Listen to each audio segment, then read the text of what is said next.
In the tarot, she sits between two pillars, one dark, one light. On her lap rests a scroll bearing the word Torah, which means law. She does not speak. She does not move. She simply receives.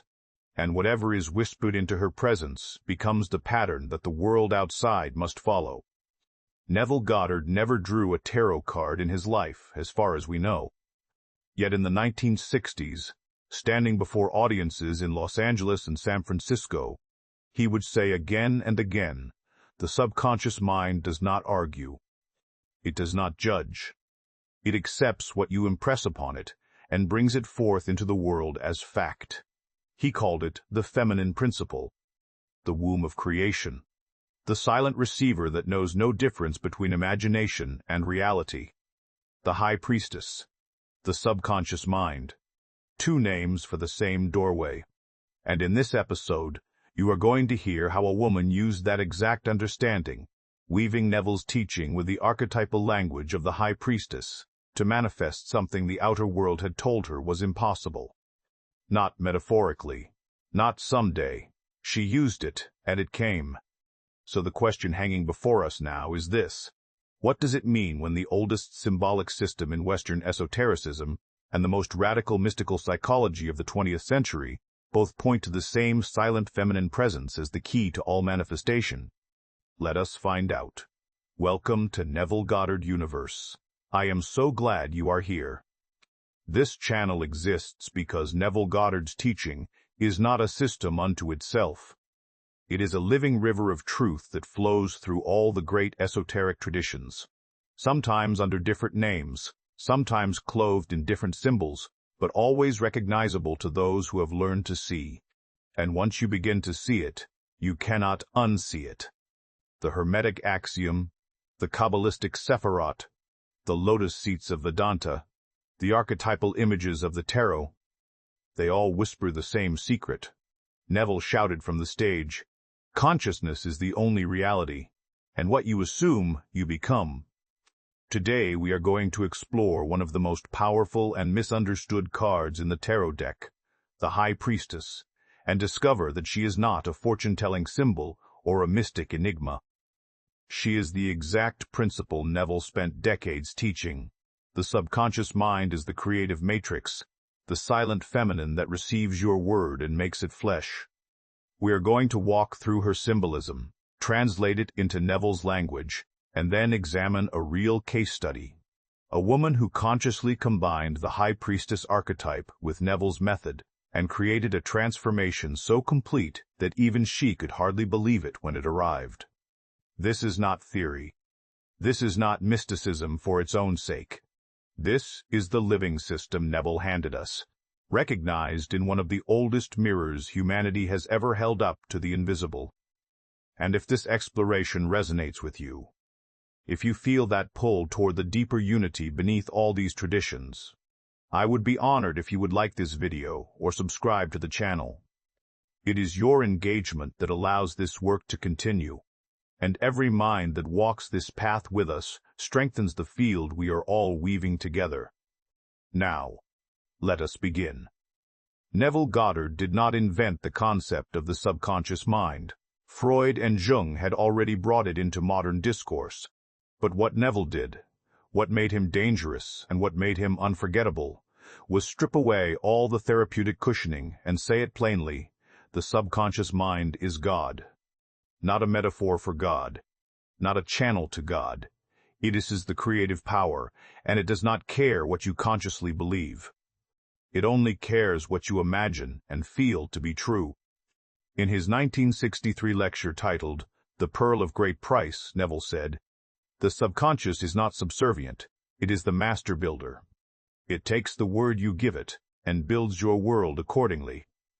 You may protest with your lips, you may argue with logic, but if in your imagination you have assumed a state, your subconscious has already accepted it as fact, and it will outpicture that fact in your world. I tell you, when you truly grasp this, it changes everything, because it means that the entire apparatus of manifestation is not out there. It is not in the stars, not in the economy, not in other people's decisions. It is in the silent agreement between your conscious imagination and the subconscious mind that receives it. Neville called this the feminine principle, not because of gender, but because of function. The conscious mind is masculine. It initiates, it declares, it imagines. The subconscious is feminine. It receives, it gestates, it brings forth. In Feeling is the Secret, he writes. The conscious generates ideas and impresses these ideas on the subconscious. The subconscious receives ideas and gives form and expression to them. Now notice the language. Receives, gives form, does not question, does not debate. It is a womb, not a courtroom. Let me give you an example that will make this visceral. Imagine a woman, let us call her Sarah, who has been trying for 2 years to conceive a child. Medically, everything checks out. But month after month, nothing. And every month that passes, the fear grows louder. The inner conversation becomes, maybe I can't. Maybe something is wrong. Maybe it is not meant to be. Consciously, she wants a child, desperately. But subconsciously, what is she impressing? What is the feeling tone of her inner speech? It is lack. It is doubt. It is the assumption that her body cannot do this. And the subconscious mind, faithful and impersonal, says, yes. This is what you have claimed. And it pictures that assumption. Now imagine Sarah discovers Neville, and she hears him say, do not ask how, do not beg. Simply assume the wish fulfilled, and live from that assumption as though it were already fact. Your subconscious does not know the difference between an imagined state and a real one. To it, vividly imagined is real. So Sarah begins to practice. Every night before sleep, she enters into the feeling of holding her baby. She does not visualize trying to get pregnant. She does not imagine doctor visits or ovulation calendars. She imagines the baby in her arms, the weight, the warmth, the scent of the small head against her chest. She whispers, thank you. She feels the relief, the completion, the answered prayer. She does this night after night, not as a technique she hopes will work, but as an assumption she has chosen to wear. And within that assumption there is no room for doubt, because in the state she is occupying, the child already exists. 3 months later she is pregnant, and when the test comes back positive she will say, as so many have said, I knew, I already knew. It felt like remembering, not receiving. That is the subconscious mind at work. That is the feminine principle Neville spoke of. Silent, receptive, all-powerful. And here is the key. It does not matter whether Sarah believed in God, in angels, in energy, in quantum fields, or in nothing at all. What mattered was the impression she made upon her own deeper mind. Because that deeper mind is not waiting for permission from the outer world. It is the builder of the outer world. Neville put it this way in a 1968 lecture. You do not become what you want. You become what you assume you are. And the subconscious, receiving that assumption, hardens it into fact. So when we talk about manifestation, we are not talking about wishing. We are talking about impressing. And the only thing that impresses the subconscious is the feeling of reality. The lived, sensory, emotionally soaked experience of the wish fulfilled, repeated until it becomes the dominant assumption.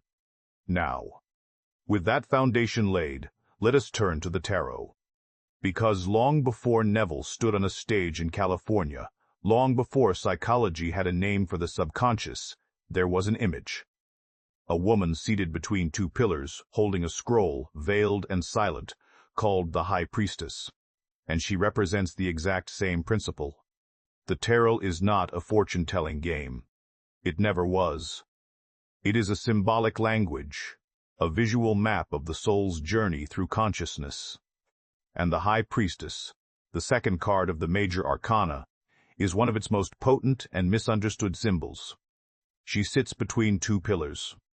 One is black, marked with the letter B for Boaz. One is white, marked with the letter J for Jachin. These are the pillars of Solomon's temple, the pillars of duality, of light and dark, of conscious and unconscious, of seen and unseen.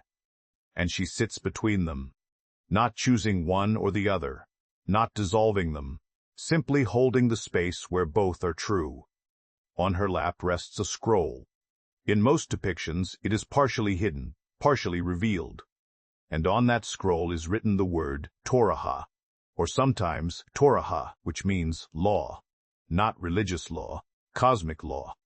The law of cause and effect, of seed and harvest, of assumption and manifestation. She does not speak the law. She is the law. She does not enforce it. She embodies it. And she does not care whether you know the law or not. She will outpicture whatever you impress upon her, because that is her nature. Do you see it yet? The High Priestess is the subconscious mind. She is the silent receiver, the hidden womb, the place where all that is consciously imagined is taken in, gestated, and brought into form.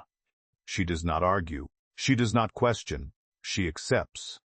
In the Hermetic tradition, from which the tarot draws heavily, there is a teaching, as above, so below, as within, so without. What you hold within, in the silent depths of your inner world, must be reflected without, in the visible world of form. That is the law the High Priestess holds. That is the Torah on her lap. And Neville, though he never spoke of the High Priestess by name, taught the exact same law. In The Power of Awareness, he writes, the subconscious is the womb of creation. It receives the conscious impression and brings it to birth without question or delay, according to the nature of the impression. Let me draw the parallel even closer. In tarot symbolism, the High Priestess is associated with the moon, not the sun, which represents conscious awareness, will, clarity, but the moon, which governs the tides, the cycles, the hidden rhythms, the dream world, the feeling body. She is not logic. She is not argument. She is the realm of symbol, emotion, and image. And what did Neville say? The subconscious thinks in images, not words. It does not respond to affirmations you do not feel. It responds to the sensory vividness of your imagination, the feeling, the texture, the implied reality of the scene you construct. In other words, the High Priestess does not read your vision board. She reads your stachiex. She reads the feeling you are broadcasting from within, and she mirrors it back to you in the world of form. There is a phrase in Kabbalistic teaching that overlaps here beautifully. The sephira associated with the subconscious and the moon is called yesod, which means foundation. It is the realm of the astral, the imaginal, the place where all thought forms take shape before they crystallize into matter. Yesod is the womb, the mirror, the place of reception. And in Neville's cosmology, imagination is precisely that, the foundation of all visible reality. Assume the feeling of your wish fulfilled, he said, and the subconscious will harden that assumption into fact. The High Priestess holds the scroll of Torah, the law. And the law is this: what you assume in consciousness, you must experience in fact. Not because the universe rewards you, not because you earned it, but because that is how creation works. The inner becomes the outer, always, without exception. Now let me show you something deeper. In many tarot depictions, the High Priestess sits before a veil. Behind that veil is water, sometimes a still pool, sometimes the sea.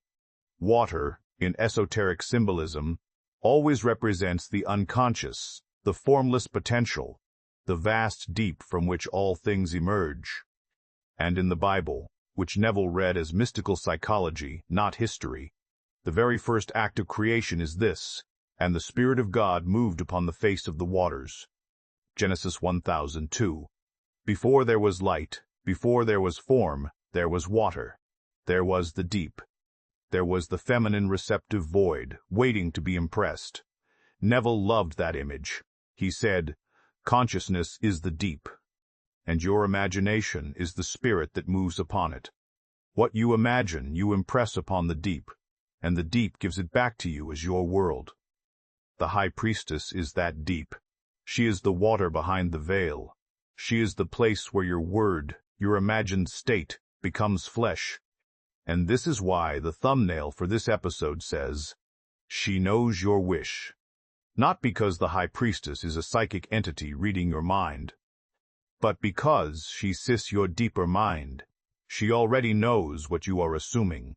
She already knows what you are feeling in the privacy of your inner conversations. And she is already building the world that matches that assumption. You cannot fool her. You cannot pretend in front of her.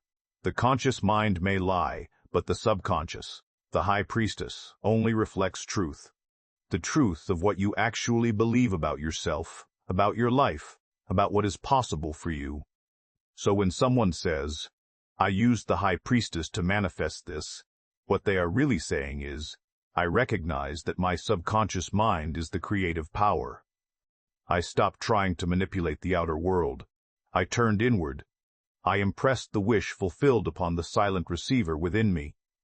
And she, faithful, impersonal, all-powerful, brought it into being." That is not magic. That is the law, the Torah. The principle Neville taught, and the principle the tarot has been whispering for centuries. And now, let me show you how this worked in a real life. Her name was Claire, and she came to Neville's teaching through the tarot. She had been reading cards for years, not professionally, but as a contemplative practice, a way of checking in with her inner world. And the card that kept appearing in her readings, over and over, was the High Priestess. At first, she thought it meant she needed to be more intuitive, more quiet, more receptive. And maybe that was part of it.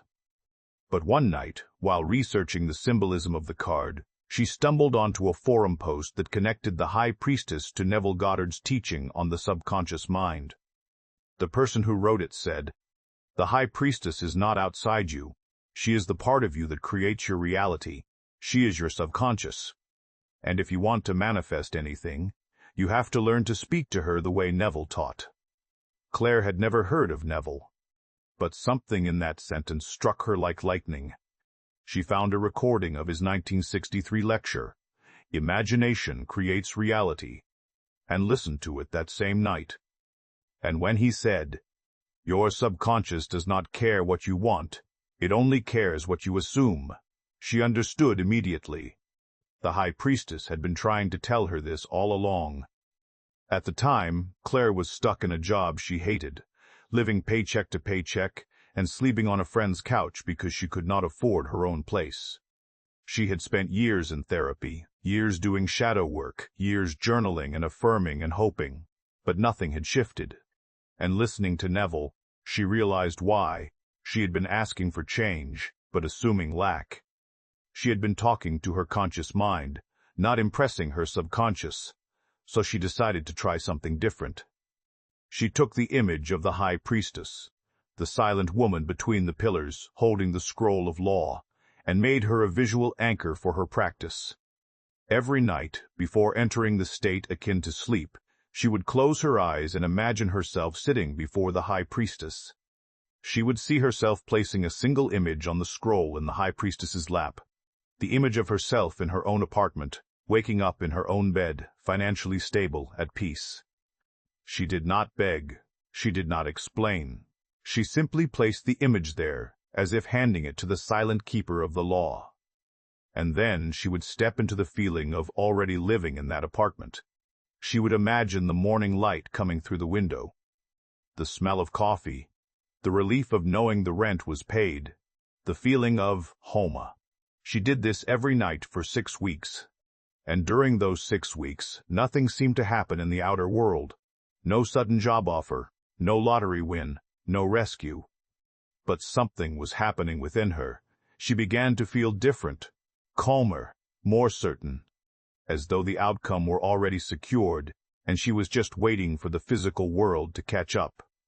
And then, in week 7, 3 things happened in rapid succession. First, a former colleague reached out and offered her freelance work, well paid, flexible, exactly in her skill set. Second, a rent-controlled apartment in her desired neighborhood became available, something that almost never happens in her city, and she was the first to apply. Third, The friend she had been staying with told her she was welcome to stay as long as she needed, but Claire knew she would not need to. Within 2 weeks, she had signed the lease. When she moved in, she sat on the floor of her empty apartment and cried. Not because she had manifested in some shallow, materialistic sense, but because she finally understood what Neville had been saying. The world really is, you push out. The High Priestess really does take what you give her and make it law. Claire later wrote to a Neville study group and said, I used the image of the High Priestess because it helped me remember that I was not begging an external force. I was impressing my own subconscious. And once I stopped treating my desire as something outside me that I had to chase, and started treating it as something within me that I could assume, everything changed. That is the teaching. That is the convergence. The High Priestess as symbol, the subconscious as mechanism, and imagination as the bridge between the two. Now let me walk you through the practice, step by step, so you can do this yourself, whether you use the image of the High Priestess or not. First, identify the wish. Not what you think you should want, not what sounds spiritual or reasonable, the thing you actually want. The thing that, if it were yours, would make you feel at peace. Be specific. Not more money, but I live in financial ease and I pay my bills without stress. Not a relationship, but I am loved and I am at home in love. Second, reduce that wish to a single scene, a scene that implies, the wish is already fulfilled. Neville called this the end. Do not imagine the process. Do not imagine applying for the job or going on the date. Imagine the moment after it is done. The handshake, the ring on your finger, the keys in your hand, the phone call from your doctor saying, everything is clear. Third, and this is where the High Priestess comes in, recognize that you are not asking permission, you are not petitioning, you are simpressing. You are handing your wish to the silent keeper of the law, the subconscious mind, the creative matrix within you. And you are doing so with the full expectation that she will receive it and bring it to birth, because that is her nature. If the image of the High Priestess helps you, use it. See yourself standing before her. See yourself placing your scene on the scroll in her lap. See her accept it without question. And then see her veil close. The work is done. It is in her hands now, which is to say, it is in the hands of your own deeper mind. Fourth, enter the feeling. This is not optional. The subconscious does not respond to pictures alone. It responds to the feeling of reality. So as you imagine your scene, feel it. Let your body respond. Let your chest relax.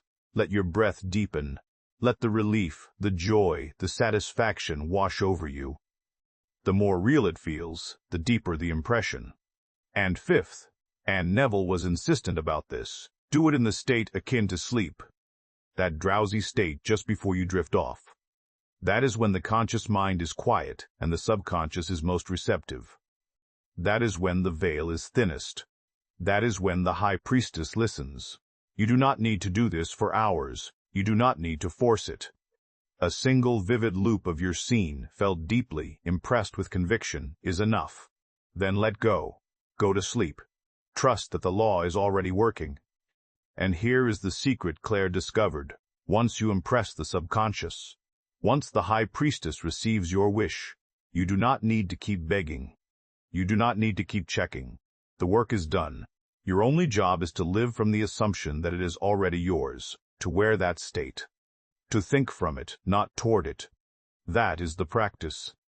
That is how you use the High Priestess, or, more accurately, how you recognize what the High Priestess has always been, the creative power within you, waiting to receive your word and make it flesh. Now let us step back and ask the larger question, why does this matter? Why does it matter that the Tarot and Neville Goddard, separated by centuries, by culture, by vocabulary, both point to the same principle? Because it tells us something profound about the nature of reality itself. It tells us that this is not a trick, it is not a fad. It is not something Neville invented, or something the Tarot invented. It is a law, a principle woven into the structure of consciousness. And human beings, across time and across tradition, keep discovering it, keep bumping into the same truth from different angles, because it is true. The Hermetic tradition encoded it in symbol. Neville decoded it in plain speech. The Kabbalists mapped it in the Tree of Life. Carl Jung called it the collective unconscious.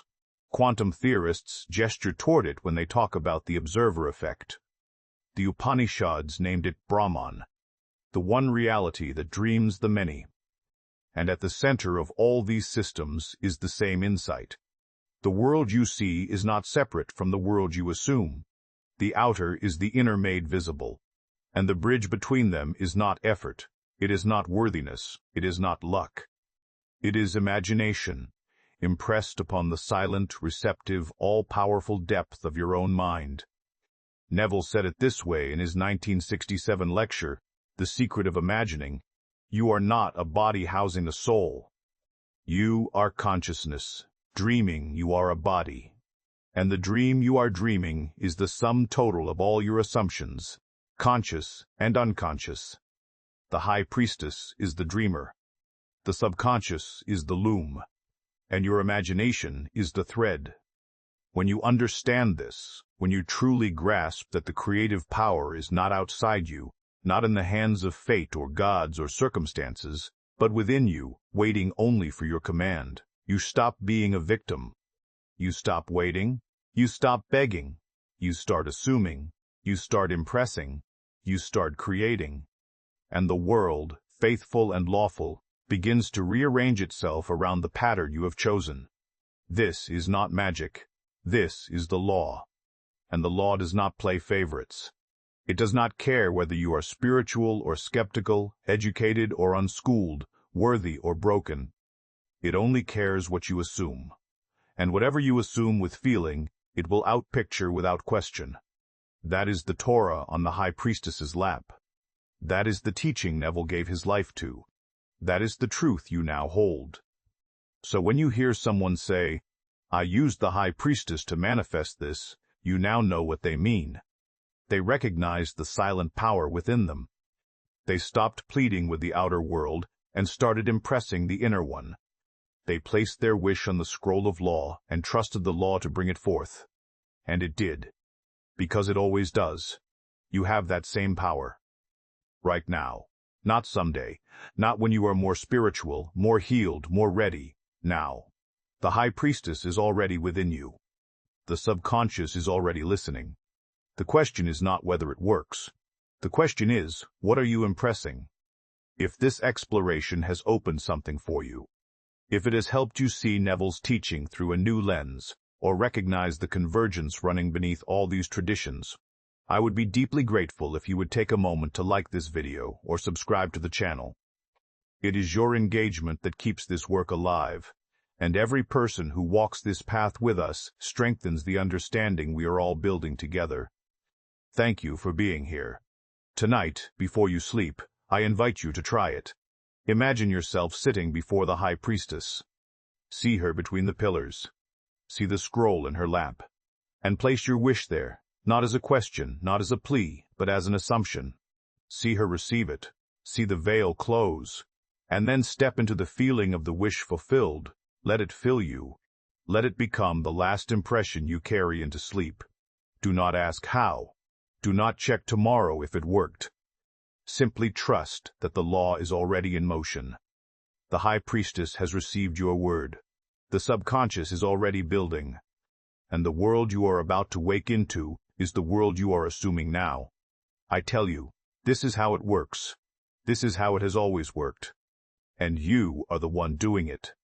You are the conscious imaginer and the subconscious receiver. You are the one who sits before the High Priestess, and you are the High Priestess herself. You are the law and the one who uses it. Dare to assume it, and watch the world reflect it back to you, exactly as you have imagined.